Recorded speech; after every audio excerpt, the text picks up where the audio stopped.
Hello everyone, मेरा नाम है अर्पित कुमार शर्मा और आप लोग देख रहे हैं 100% और जैसा कि आप लोगों को पता है कि हमारी जो एमबीबीएस के कॉलेजेस की सीरीज है वो जारी है और अब यहां पर अब अगले कॉलेज की बारी आ चुकी है जो कि है AIIMS राय बरेली यानी कि एम्स राय बरेली के ऊपर आज हम बात करने वाले हैं। तो जो हमारा मेडिकल कॉलेज है आज का वो होने वाला है एम्स राय बरेली। आज हम बात करेंगे इस कॉलेज के बारे में, इस कॉलेज के कट ऑफ के बारे में और इस कॉलेज को कौन सी कैटेगरी पर कौन सा बच्चा जो है वो कितनी रैंक पर ले सकता है। अपार्ट फ्रॉम दैट इस कॉलेज के बारे में और ज्यादा बात करेंगे। हमारे एक्सपर्ट्स जो यहाँ पर टाइम टू टाइम लाइव आप लोगों के सामने अवेलेबल रहते हैं और काउंसलिंग करते हैं आप लोगों की। नीट काउंसलिंग के लिए भी वो लोग आप लोगों के साथ अवेलेबल रहेंगे। तो चलिए बिना किसी देरी के शुरू करते हैं। यहाँ पर कट ऑफ की अगर बात करें तो यहाँ पर 4 मेन कैटेगरीज होती हैं दोस्त। एक होती है जनरल, एक होती है यहाँ पर ओबीसी, एक होती है यहाँ पर एससी और एक होती है यहाँ पर एसटी।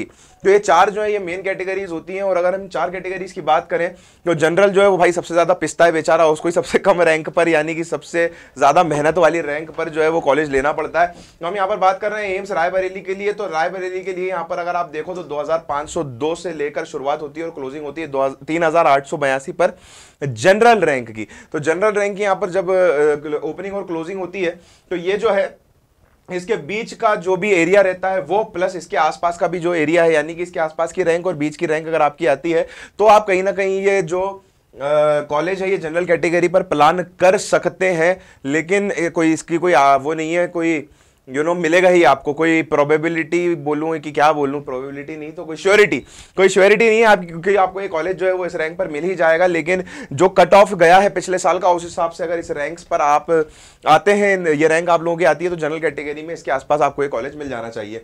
अगर हम यहाँ पर ओबीसी की बात करें तो आप देख रहे हैं यहाँ पर 3888 पर ये शुरू हुई है एंड 5247 पर ये बंद हो चुकी है। यानी कि अगर आपकी रैंक इसके आसपास है या इनके बीच में आती है तो अब भी आपको ओबीसी कैटेगरी में ये जो कॉलेज है एम्स राय बरेली ये मिलने की संभावनाएं जो है ये बढ़ जाएगी। अगर हम एससी कैटेगरी की बात करें तो 18633 से शुरू होकर ये 33839 पर जाकर रुकती है।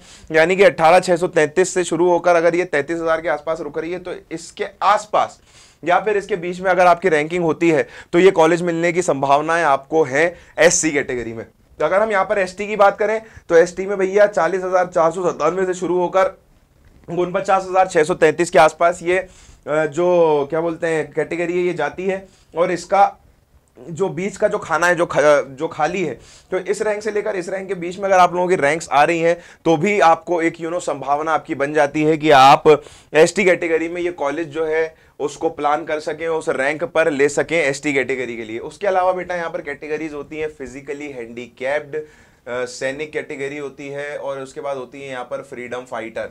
तो फ्रीडम फाइटर की अगर हम बात करें तो मान लीजिए अगर फ्रीडम फाइटर की एक सीट है और कोई फ्रीडम फाइटर कोटे का बच्चा अगर उस कॉलेज में यानी कि एम्स राय बरेली में वो सीट ले लेता है मान लो 70,000 रैंक पर, तो ये फ्रीडम फाइटर की ऑटोमेटिक रैंक जो है वो 70,000 हो जाएगी। तो इसी तरीके से फ्रीडम फाइटर, सैनिक कोटा और फिजिकली हैंडीकैप्ड बच्चों का जो कोटा होता है उनकी रैंक जो है उसको प्रिडिक्ट नहीं किया जा सकता क्योंकि वो किसी भी रैंक पर मिल सकते हैं। ठीक है।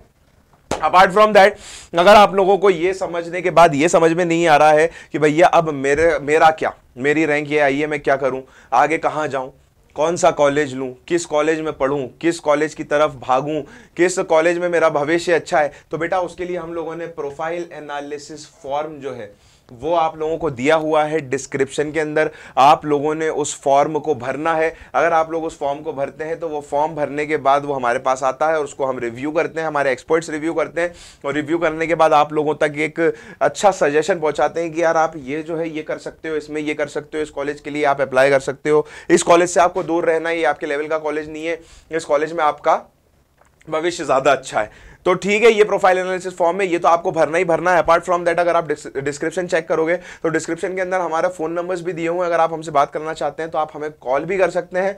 अपार्ट फ्रॉम दैट उसके अंदर व्हाट्सएप नंबर्स भी दिए हुए हैं तो आप हमसे 1-to-1 व्हाट्सएप पर भी कॉन्टैक्ट कर सकते हैं। उसमें हम आपसे बात करेंगे, हमारे काउंसलर्स रहेंगे आप लोगों की हेल्प करने के लिए, हमारे साथ एक्सपर्ट्स हैं आप लोगों की हेल्प करने के लिए।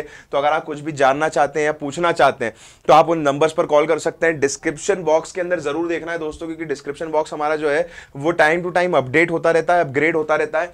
उसके अंदर बहुत सारी नई नई चीजें जो है वो डलती रहती हैं, नई नई लिंक्स डलती रहती हैं, नए नए वीडियोस डलते रहते हैं ताकि आप लोगों को भी पता पड़े कि अगर हम ये देख रहे हैं तो इसके अलावा हमें और क्या देखना है या हमें और क्या देखना चाहिए जो हमारे लिए अच्छा होगा।